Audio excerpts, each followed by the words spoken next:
নমস্কার বন্ধুরা, ঘরকন্যা টুকিটাকিতে তোমাদের সকলকে স্বাগত। আশা করছি তোমরা সবাই সুস্থ আছো এবং ভালো আছো। আমিও ভালো আছি। আজকের ব্লগটা এখন থেকেই শুরু করছি। তো দেখো কি পরিমাণে বাইরে মেঘ করেছে, এত মেঘ করেছে না বলার কথা না। দেখো ঘরটা আমার কত আলো থাকে, একবারে অন্ধকার ঘুটঘুটে হয়ে গেছে। তারপরে যাই হোক, বৃষ্টি একটু হলো, এই সামান্যই বৃষ্টি হয়েছে, তারপরে আবার বেজায় গরম। কিন্তু যেটুকু বৃষ্টি হলো বেশ ভালোই হলো। আর এদিকে দেখো ভাত বসিয়ে দিয়েছি, আর দেখো বললাম না ভালোই বৃষ্টি হয়েছে, যেটুকু হয়েছে কিন্তু জমজমিয়ে ভালোই বৃষ্টিটা হয়েছে, বেশ ভালোই লাগলো। কিন্তু আমার ভালো লাগার মধ্যেও একটু খারাপ লাগা আছে, ওই যে ওখানে রান্না করতে গিয়ে না পুরো ভিজে যায়। আর হচ্ছে দেখো এত ঠান্ডা ঠান্ডা লেগেছে, ওদের জড়াজড়ি করে ঘুমাচ্ছে। তারপরে বরকে একটু ডেকে দিলাম যে ওঠো, উঠে ব্রাশ করো, একটু বাজার যেতে হবে। তো তারপরে বাজারে গেল আর কি ব্রাশ করে। আর আমি এদিকে তো রান্নার জোগাড় যাতে করছি সব।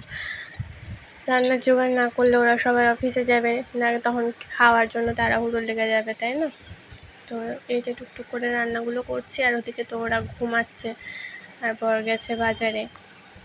আজকে ভাবছি বেশি কিছু রান্না করব না, সাদামাটা অল্প কিছু রান্না করব, মানে বেশি আজকে রান্না করতে ইচ্ছেই করছে না। মেঘলা মেঘলা দিন হয়ে গেলে আকাশের যেমন মুখ ভার হয়ে যায়, তেমনি মনটাও ভার হয়ে যায়। তো যাই হোক, অল্প কিছু রান্না করে আমি এদিকে চলে এসেছি। আর হচ্ছে দেখো মামা আজকে একটা কলা এনেছে, মানে একটা কলা না, কলার একটা ছড়ি এনেছে। তো এই কলার কাঠিটার মধ্যে একদিকে কাঁচা কলা, একদিকে পাকা কলা। মানে কাঁচা কলা হলেও কলাটা কিন্তু বলেছে পরে পেকে যাবে একদিন রাখলে, তো ঠিক তাই হয়েছিল।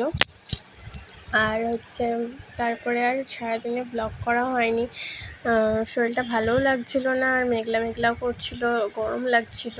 তো ভাবলাম ডাস্টিংগুলো তো সারাদিনে করতে টাইম পায় না, না মানে সারাদিন এত ঘরের সংসারের সব কাজ থেকে গোছাগুছি এই সেই, তো সারাদিন তো আর টাইম পায় না। আর যেগুলো মানে এক্সট্রা কাজ থাকে, যেমন আলমারি টালমারি পরিষ্কার করা, আলমারি গোছানো, তা ঘর দোর একটু মুছামুছি করে রাখা, সেগুলো আমি যতটা পারি সন্ধ্যের দিকে বা রাত্রের দিকে যখন একটু ফ্রি থাকি তখন ওই টুকটাক করে রাখি। সব দিন ভালো লাগে না, যেদিন যেদিন সময় পাই সেদিন সেদিন করি। আর সব সময় কি কাজ করতে ভালো লাগে বলো? কারোরই ভালো লাগে না। মানুষের তো একটা শরীর বলে জিনিস আছে নাকি, মানে আমরা তো আর যন্ত্র নই, আমাদের তো মানে একটা রক্ত মাংসের শরীর, তাই না? তো ওদিকে তো আটা মেখে রেখেই দিয়েছিলাম যে রুটি করব। তারপরে বরের কাজটা মোটামুটি শেষ হয়ে এসছে, তখন আমি এবার বললো খিদে পেয়েছে। তো আমি বললাম তাহলে কী খাবা? বললো একটু মুড়ি খাবো বাদাম দিয়ে। তো আমি হাতটা আবার একটু ধুয়ে এলাম, ধুয়ে এসে ওকে একটু মুড়ি আর বাদামটা দিয়ে দিলাম, মেখে দিই না, ওর মতো মেখে নাই, ওকে যেমন করে মাখবে মাখবে, তো ওই দিয়ে দিলাম। তারপরে ও বললো এতটা মুড়ি খাবো না।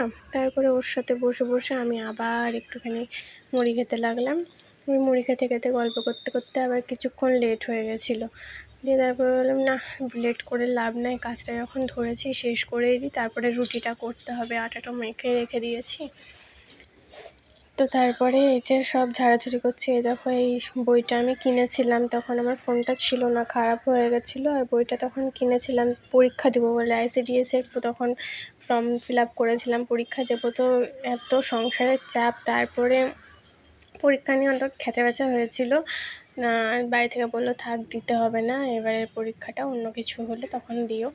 তো যাই হোক, আর দেওয়া হয়নি, বাড়ি থেকে মানা করেছিল, প্লাস আমিও আর মানে ইন্টারেস্ট দেখালাম না, কারণ না আমার ফোনটা যেহেতু খারাপ হয়ে গেছিলো, মেল আসবে কি আসবে না আমি বুঝতে পারিনি, আর কোনো কলও আসেনি।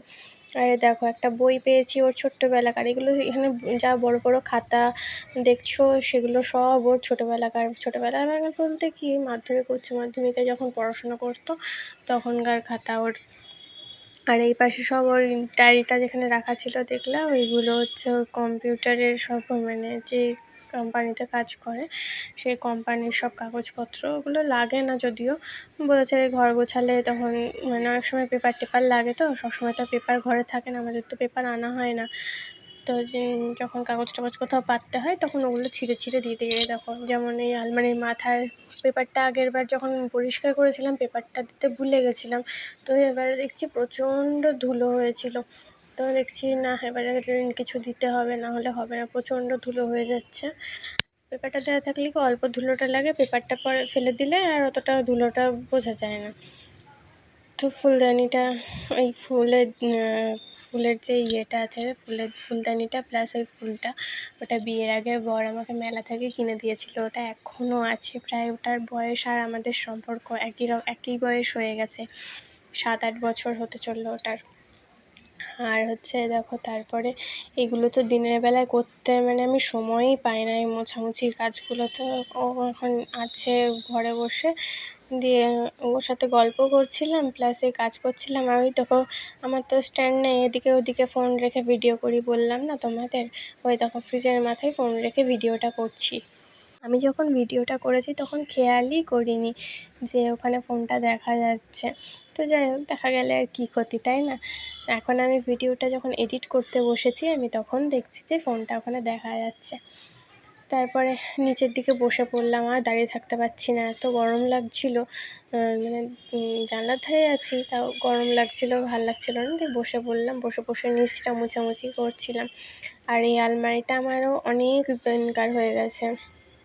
এটাও আমার বিয়ের আগেকার আলমারি। মাকে বলেছিলাম আর কিনে দিতে হবে না, একটু রং টং করে দিও। তো রং করে দিয়েছিল। তো ওই জন্য এই আয়নার নিচে যে চিরুনি রাখার ঝিকটা আছে, ওটা একটু কেমন ভেঙে ভেঙে গেছিলো। তো যাই হোক, এই সম্বল এই নিয়েই থাকি। তারপরে আমি মোছামুছি সেরে একবার ভাবছি যে মোছামুছি করব না, করতে করতে থেমে যাচ্ছি, ভাবছি রুটিটা করেই নিই, এইসব ভাবছিলাম। আর ওই পাশে দেখো, ফুলটা কেমন শুকিয়ে এসছে, ওটাকে ফেলতে হবে, অনেক দিনই হয়ে গেল। শুকনো ফুল তো আবার ঘরে রাখা ভালো না, না শুনেছি যত সম্ভব, আমি ঠিক জানি না। এবার যেটা শুনি না একবার কানে, সেটা মনে হয় যে না, করেই ফেলি। তো দেখো, নিচের এই লকার, গরিবের লকার, ভিতরে সোনাদানার ব্যাপার আছে, তাই না? তো এই লকারটা এবার খুলে ভাবলাম পরিষ্কার করব। তো কি অবস্থা লকারের ভেতরে, তুমি দেখলে মানে তোমরা দেখলে আর কি অবাক হয়ে যাবে। একটার উপর একটা সেই মানে বক্সের উপর বক্স চাপানো, সব আমার অর্নামেন্টস রাখা আছে ওগুলোর মধ্যে। যেমন এমনি সেই অক্সিডাইজের কানের টানের থাকে, তারপরে এমনি সাজগোজের, রেগুলার সাজগোজের বা কোথাও গেলে টুকটাক যেগুলো সাজি, মালা হালামালা পরি, সেসবের বক্স। ওই সবগুলো দেখছি এইভাবে পড়ে পড়ে আছে, কি অবস্থা করে রাখা। আমি বলছি বাবা, এ তো আমি এখন বসলে আমার হবে না। আমি বলছি থাক, পরে অন্য কোনো দিন করব। তো আজকের ভিডিওটা এই পর্যন্তই। সবাই ভালো থেকো।